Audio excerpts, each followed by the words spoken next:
Bien, conocemos esas noticias más destacadas, así como citas culturales que pueden ser de su interés. Continuamos con más temas también que nos preocupan a todos. Les hablamos de salud y en concreto del virus del papiloma humano, una infección de transmisión sexual que es más frecuente de lo que nos imaginamos y además sobre la que existe mucho desconocimiento. Por eso hemos invitado a Elena de la Clínica Fertia. ¿Qué tal? Muy buenas noches. Hola, ¿Cómo buenas estamos? tardes, Bienvenida, Javier. quédate conmigo. Eres licenciada en Medicina, especialista en obstetricia y también en ginecología y nos gustaría pues que nos asesoraras al respecto de este asunto, de este tema pues muy interesante, que así lo consideramos. En primer lugar, Elena, y para ir entrando en materia, ¿qué es el virus del papiloma humano? Pues mira, el virus del papiloma humano es un virus DNA pequeñito que se transmite con las relaciones sexuales, se considera una infección de transmisión sexual con una capacidad altísima de transmisión, la mayor de las infecciones no bacterianas. Se estima que el 80% de las mujeres a lo largo de su vida entraremos en contacto con el virus del papiloma y tiene una prevalencia total en nuestro país de infección por HPV del 9%, que es mucho más alta en las mujeres jóvenes y más bajita a medida que la edad va avanzando. Pero lo más importante es que hoy se sabe que el virus del papiloma es el agente causal del 100% de los casos de cáncer de cuello de útero. O sea, que puede terminar desarrollando un cáncer de cuello de útero. Entonces, es una relación que está absolutamente establecida y por eso la misión de los especialistas en salud, en ginecología, en urología, es pues informar a las mujeres de que existen medidas para poder prevenir y disminuir al máximo la incidencia de este cáncer, que por otro lado es el tercer cáncer en la mujer en frecuencia, tras el de mama y el de colon. En mujeres jóvenes es el segundo más frecuente. En nuestro país se detectan al año 2.100 casos nuevos de cáncer de cuello de útero, que no es algo desdeñable, y se producen 740 muertes. Hay una muerte de 2 mujeres cada día por este problema. Además, no solamente es responsable del cáncer de cuello de útero, sino que también se relaciona con el 90% de los casos de cánceres de ano y un 40% de cánceres de vulva, de vagina, de pene, o sea que produce además patología oncológica, también cánceres de cavidad oral, de orofaringe, y también es responsable de los denominados condinomas, verrugas genitales, sí, las verrugas. Efectivamente, y de la papilomatosis recurrente juvenil, que es una entidad mucho menos frecuente, pero que es un patógeno muy importante y que además hoy contamos con vacunas y medios para poder prevenir todas estas enfermedades que ocasiona. Más habitual, por lo tanto, de lo que nos imaginamos, mucho desconocimiento al respecto, como les estamos comentando. ¿Cómo se contagia, Elena, Pues el contagio se hace a través de las relaciones sexuales, debe haber un contacto íntimo para que se produzca. Por eso es tan importante el uso de preservativo, pero como hablábamos antes de la entrevista, no cubre el 100% de la patología ocasionada por este virus. Los condilomas nos protegemos frente a ellos con el preservativo hasta un 60%, pero como requieren contacto íntimo, el preservativo no nos ofrece una protección total. Lo que pasa que sí que es muy importante, porque es algo que causa mucha alarma, que cuando en la consulta detectamos una infección por el virus del papiloma, pues esa mujer enseguida se angustia pensando que va a hacer un cáncer de cuello de útero. Y eso es importantísimo aclararlo, sí, hay que aclararlo. Y ver que eso no es para nada así. Porque en el 80-90% de los casos nuestro sistema inmune, mira, y veis un poquito cómo funciona el virus, se incluye en las células del cuello del útero, es necesario que el virus persista y como he comentado, en el 90% de los casos nuestro sistema inmune lo elimina y no queda rastro del virus.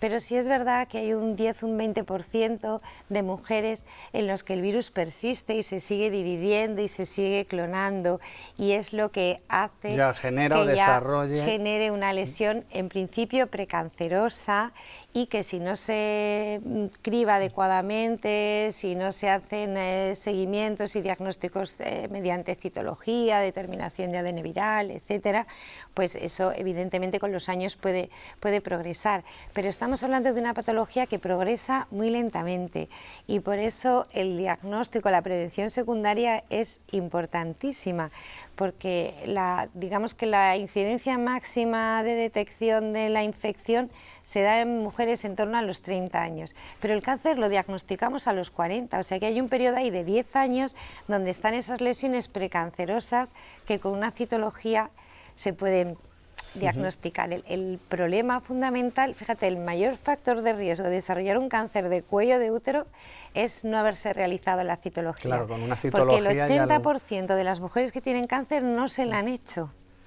Otra aclaración importante, Elena, y a tener muy en cuenta, se trata de un virus que afecta a mujeres y a hombres. Sí, eso es algo que me gustaría comentar, porque de hecho, como hemos hablado, responsable del 90% de los cánceres de ano, un 40% de cáncer de pene, o sea que es un virus donde el 30% de la patología oncológica que se desarrolla por la infección afecta al varón. Entonces, hasta ahora los programas de prevención y de vacunación solamente se hacen en niñas, pero ya la Asociación Española de Pediatría el año pasado ya estableció... También ha incorporado también a los niños también. No los puede incorporar, porque esos tienen que ser las autoridades sanitarias quien lo haga, pero la Asociación Española de Pediatría sí establece al menos la recomendación, como recomendación de vacunar al varón. Al final es un problema de costo, ¿no? Porque la vacuna no es barata y ese es el principal obstáculo. Cuando comenzó a comercializarse, pues hubo países, por ejemplo en Australia, ellos empezaron a vacunar de forma universal tanto a niños como a niñas, y vieron que disminuía la incidencia de cáncer de ano en un 40%, que es muy importante. La forma de evitarlo, como nos está contando Elena, es la vacuna. Me imagino que en los últimos años ha habido una progresión importante en cuanto a las personas que acuden para vacunarse, ¿no? Sí. ¿A partir de qué edad es recomendable proceder a la vacunación? Se puede vacunar ya a partir de los 9 años, tanto a niños como a niñas. Las autoridades sanitarias en toda Europa establecen el grupo de niños y niñas a los 12 años, ¿no? Como la edad idónea para vacunar. ¿Por qué esa edad? Porque es la manera de obtener el mayor beneficio de la vacuna, es lo que llamamos población naïf, que no ha iniciado sus relaciones, claro, no ha estado en contacto con el virus, y entonces tiene una protección muy alta, de cifras del 90%.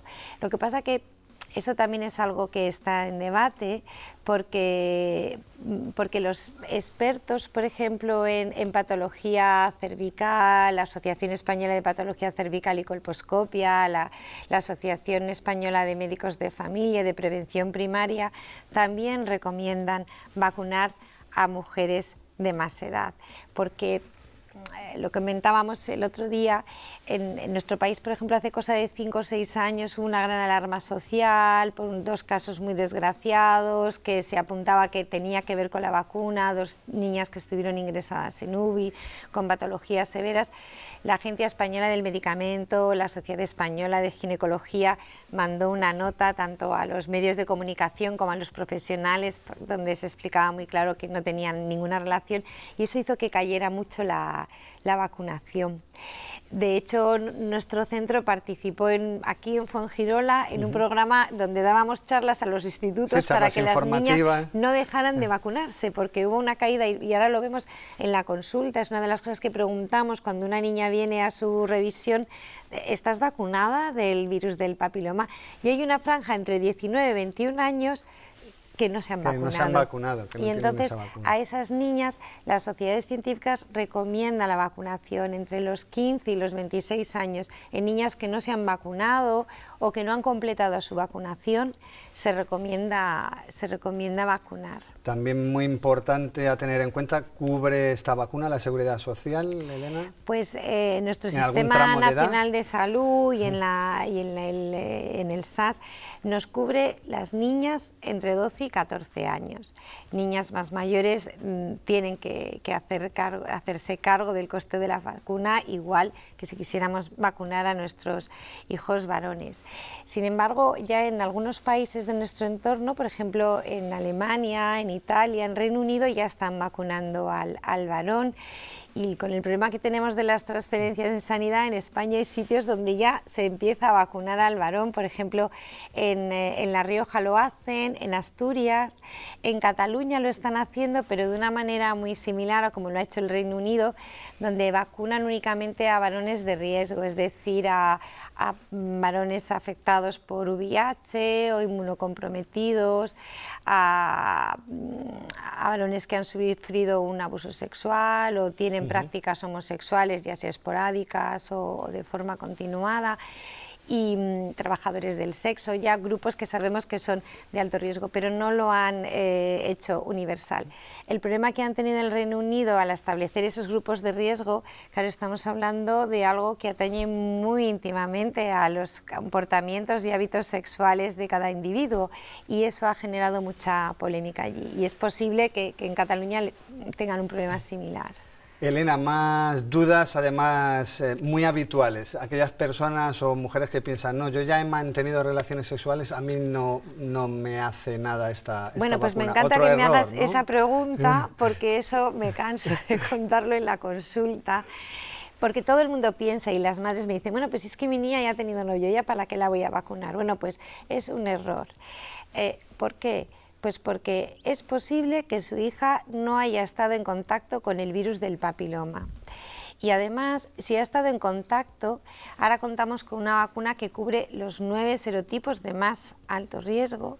Es muy probable que esa niña no haya estado en contacto con uno de alto riesgo o solamente con uno, no con el resto. Entonces, incluso en las mujeres que han estado en contacto y tenemos constancia de que ha habido infección por el virus del papiloma, se benefician de la vacunación porque va a disminuir la posibilidad de una reinfección o incluso de una reactivación de una infección silente. O sea, sí que hay que aclarar que cuando yo tengo ya una lesión provocada por el virus del papiloma, la vacuna no va a modificar la progresión normal de esa enfermedad, pero ahí tenemos pues los métodos de prevención secundaria, las citologías, las revisiones, los cribados citológicos, en definitiva. Pero es muy importante que sepan que sí, que se benefician de la vacunación y que de hecho la OMS recomienda, siempre que haya esa posibilidad económicamente factible de hacerlo, vacunar a esas niñas que ya han tenido relaciones.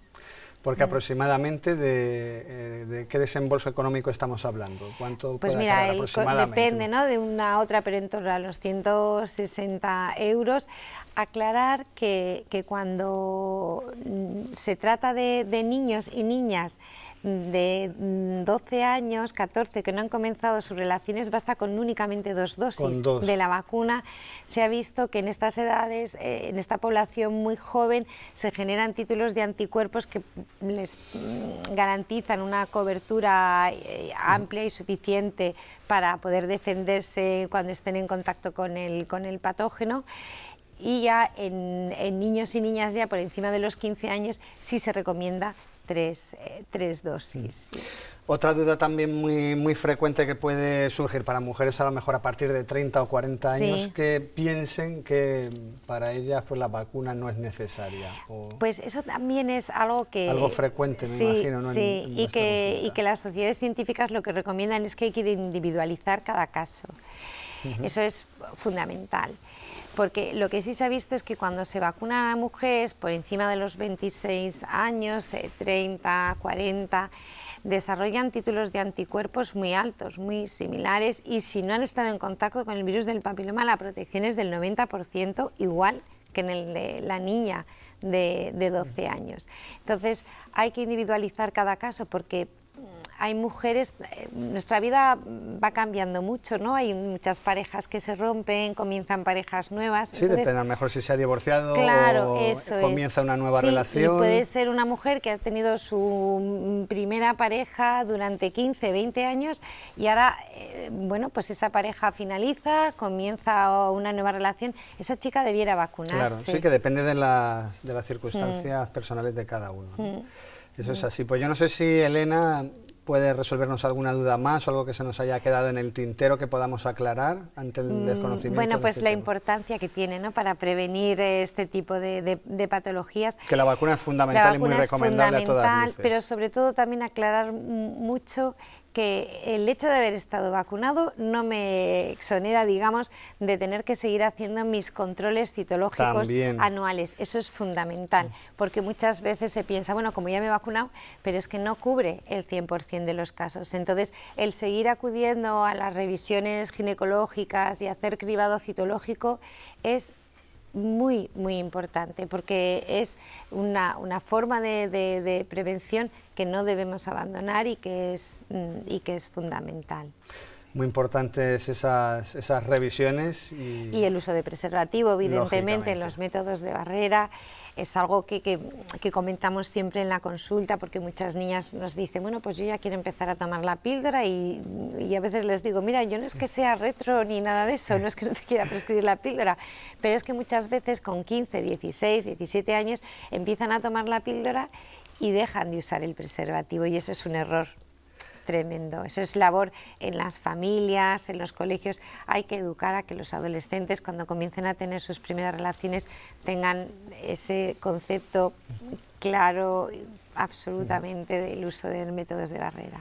Pues Elena Puente, especialista en obstetricia y también en ginecología, responsable de la Clínica Ferti aquí en nuestra ciudad. Muchísimas gracias por resolvernos todas estas dudas. Y nada, como siempre les decimos, en caso de que tengan algún tipo de duda, quieran resolverla, ponerse en manos de profesionales y de especialistas. Muchísimas gracias, hasta la próxima. Gracias a vosotros.